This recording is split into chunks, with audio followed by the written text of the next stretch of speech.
Hey, I'm Alex Radcliffe from Board Game Co, and today I'm reviewing District Noir from Pandasaurus Games. District Noir is a two-player only game of pushing your luck against the other players as you vie for control over the districts, basically trying to get as much points as possible in this somewhat abstract, lightly themed game. Now, this is actually a reprint of the original game. I didn't actually realize that until I was prepping the notes for this review, but this is a reprint of an older game that came out in, I want to say in 2016, maybe, I'm not entirely sure. This is a retheme in 2023 and all that, and I've only played this version. I don't know if there are differences or not. There's art differences. Don't know more about that, but let's go ahead and dive into this. This is a two-player push your luck against the other player game. What I mean by that is you are effectively trying to get as many points as possible across play through playing cards and then pulling cards. Playing, pulling, that's the only things you're going to be doing on your turn. The problem is every time you play a card, you're playing it to a pool where anyone can then take the card you just played, and so it's a question of trying to tempt out your opponent into making the move so that you can ultimately get what you want, or just grabbing what you want before your opponent does. You're going to start the game with 2 cards on the table. 3 cards in the deck are going to be set aside. They are simply not in play, which means there's going to be a degree of imperfect math.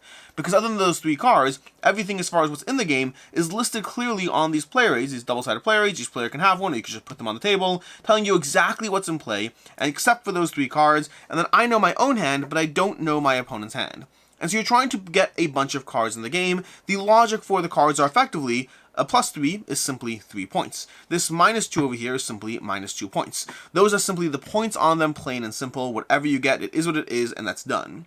But then from there's going to be number cards. There's going to be 6 sixes, 8 eights, 7 sevens. For the numbers 5, 6, 7, and 8, there's going to be that many of each type, and whoever has the majority of that type will score those points. If it's tied, no one gets them. So if I have 4 eights and you have 3 eights, I will score 8 points. If I have 4 eights and you have 4 eights, well, neither of us will score 8 points. And if I have 1 8 and you have 5 eights, you'll score 8 points. It's basically just whoever has the most of that card.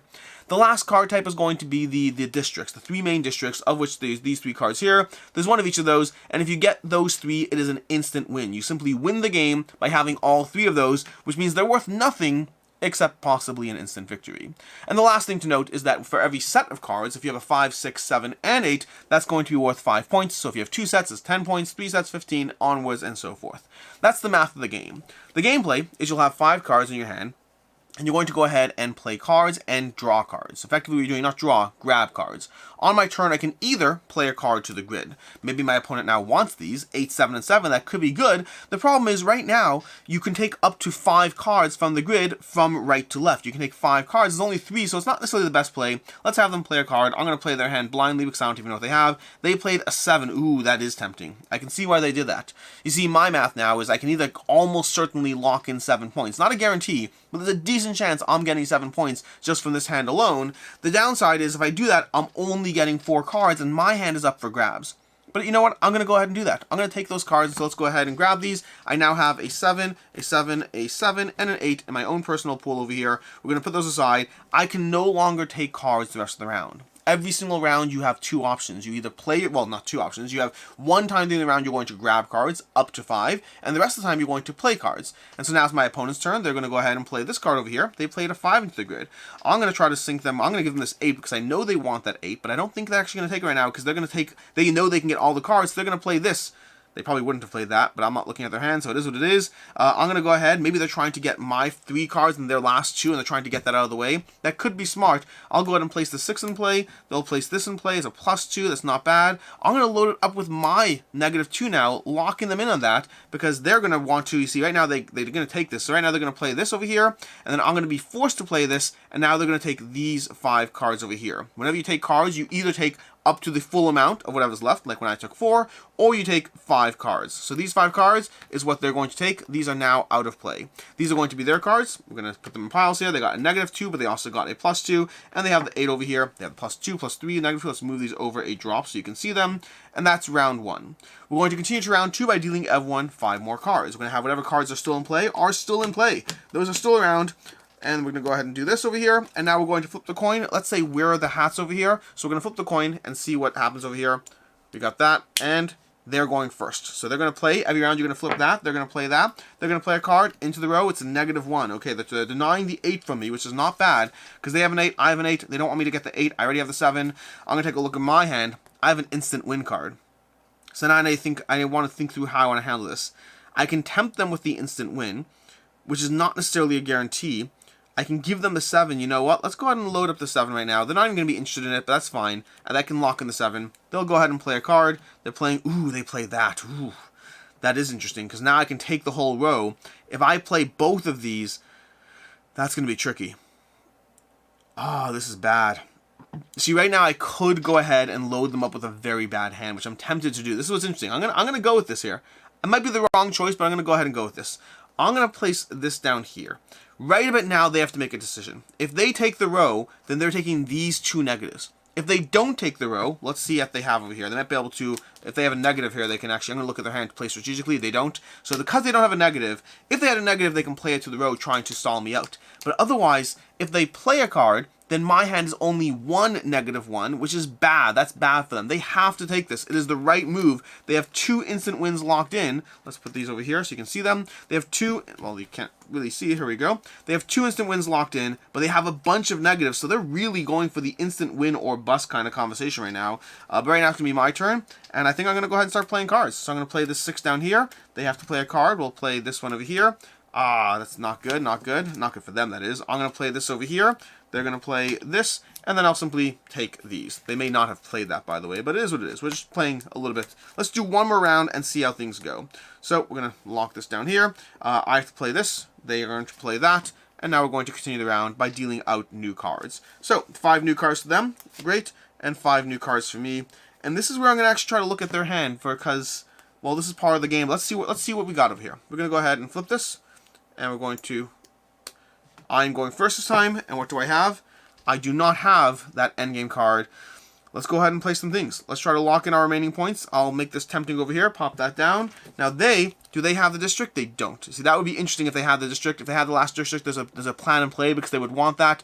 As it stands, I'm not going to continue out the round at this point. I just want to see if they have the district because it could be fun. If they have the district, the question is at what point do they play it or not? They want to tempt me into drawing as well as possible, but I'm scared because, you know, let's actually play it out. Let's pretend they have the district. Let's find it here.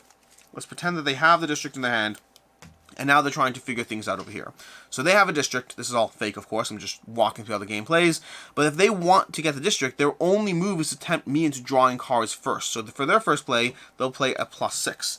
On my turn, I'm going to go ahead and play, let's say I'll play this, you know what, let's play the 8, see if they take it. They have to take a -3, and then they're going to go ahead and play the +6 as well. Now, right about now, I have a choice to make, because if I take that, that's a good hand. But I'm also cognizant of the fact that at any point, if they get that district, it's game over. So I'm almost tempted to play it out, which I'm going to do. I do know they have it, but let's go ahead and do it. When you have 2 districts in play, it changes the whole state of the game when you have one player having 2 districts because it changes the way you have to interact with the entire game state. I'll go ahead and place this.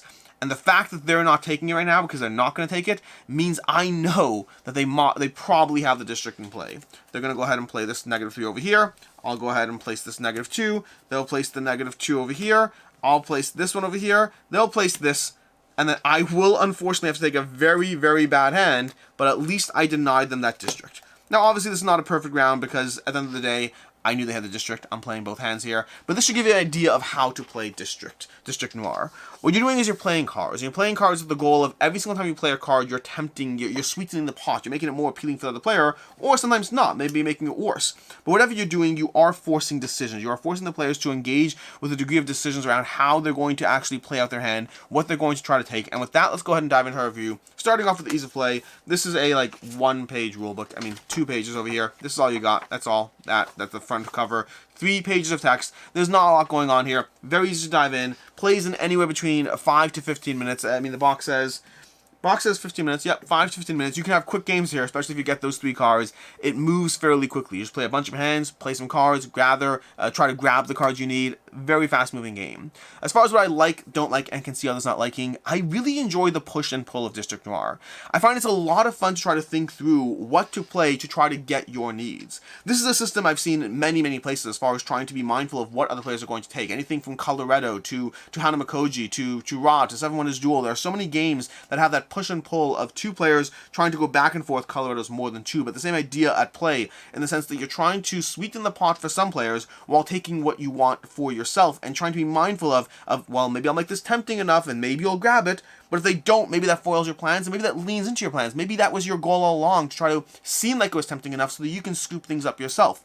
That push and pull is present, and it really works well in District Noir. It gives you a fast-moving game that's very easy to teach, very easy to play through, just an enjoyable experience. That instant win, I love. I love that idea in games in general when you have that, and it has to be done right. Going back to what I mentioned already, Seven Wonders Duel, that idea of having instant wins in play are tricky because very often they don't give you points, or they'd be too tempting, so they have to kind of come at the cost of points, but they can push the game to a bit of a binary state of you're either going to get the instant win or not. In District Noir, the game does a good job balancing that. Yes, you do have to give up some point prioritization to get those instant wins, but they're so tempting, and if you get them, they could leverage into points, even if you aren't actually getting the win, because once you have that dynamic set up where you have what you need, you force the other player to react to what you're doing, so it can leverage into a counterbalance of points even as you play, while giving you those satisfying moments where you're like, look at that, I just got 3 cards and I instantly won the game. That random first play of the round leans well into that as well. The fact that I can't predict, who's going to be first player each round means I can't simply stall out. I can try to play cards, I can try to hold cards, but the cards are always going to be on the table. Other than those 3 cards that are removed from the game, which I do like that aspect, having 3 cards removed, so there's no guarantee of anything, there's no guarantee of the instant win, there's no perfect card counting around how many 7s are left in the game. Those 3 cards work well as far as being pulled out of the game, and they force that state, but it really does work well as far as when you have that, everything else is in play and on the table, and so you flip this, you see who's going first, and that can change anything. You could be relying on going first to try to get those 2 5s you played, but maybe you will, maybe you won't, and so I like that random first choice as well. Overall, I just enjoy what this is doing. It gives you a solid game in a very condensed package, very easy to play, and it's just a good sense of decision-making around the game state of what this is doing. As far as things I don't like, I really don't have complaints. Don't get me wrong, this is not going to be a 5 out of 5, but I don't have complaints for what the game is trying to do. The game is specifically 2 players, plays very quickly, and gives you a good amount of decision-making around that push and pull dynamic of sweetening the pot, of trying to grab things. I don't have anything I can really complain about, nothing that detracted from my experience. The only limitation on my score here is going to be just how much I enjoyed what it does well, as opposed to any critiques on what it doesn't do well. As far as what I can see others not liking, few things here. First of all is once a player does have 2 of those instant win cards, it can really force the decision making in a way that is not satisfying for you. You may find it incredibly frustrating because there will be times where you're playing the game and the only cards in play are going to be like, these 2 over here, let's say this is the setup right now, based on this, they play that card and you have to take that. They can set up a turn where you have to take 3 cards, 2 of them are bad, 1 is good, but you have to do it because otherwise they're going to win the game. And that can be frustrating. I like it. I like that push and pull in a short game, those brutal turns. To me, that's the perk of having gone for those cards. If I can't win the game, at least I can make you pay for the fact that you have to deny me the victory. So I appreciate that, but it might be frustrating for yourself, and so, you have to appreciate it. You have to be fine with that. I'll also say the fact that on a similar note, as far as frustrating versus appreciating, I like the fact that 3 cards are pulled out from the beginning of the game, so even if I go for these 2 cards, that 3rd card may not even be in play. I may have given up points and I may not even get the instant win, nor can I leverage you into it. But at the same time, I like that. So you may find it frustrating. I'm okay with that lack of knowledge. You gotta play the hand, and it's 15 minutes. You can rinse, reset, play 7 games in a row. It's all good. But yeah, you might find that frustrating to go for that instant win, and it's not even achievable. Or just card counting, missing cards in general. As far as final thoughts on District Noir, dropping the poker chip there. As far as final thoughts on District Noir, I like the game. I like it a lot for what it's doing. This is another one of those, tight head-to-head 2-player games. I have a lot of those games in my collection, and this is going to be added to that. That push and pull, I just really enjoy the dynamic. It plays so quickly, it's so accessible, so easy to dive into. It's a 4 out of 5 for me. It's just a good time. I really like what it's doing, and I just saw, while looking up the notes and stuff for the review, I just saw that it's available on BGA, so I'll be playing it there as well for sure, assuming it actually is available on BGA. I'll be playing it there.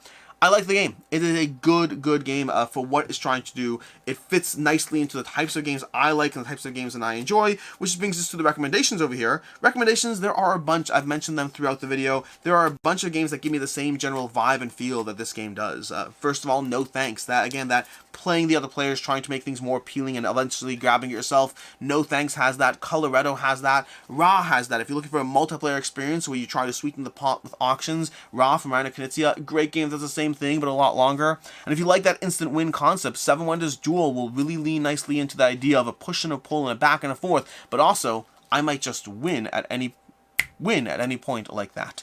And so those are going to be recommendations. Ross, Everyone is Duel, Hanamakoji, Colorado, No Thanks, all of those. Way more than my usual 2 or 3, but there's a lot of games that fit nicely into the genre. And with that, that has been my review of District Noir from Pandasaurus Games. Really enjoyed this little puzzle of a game, and until next time, I hope you have a good one.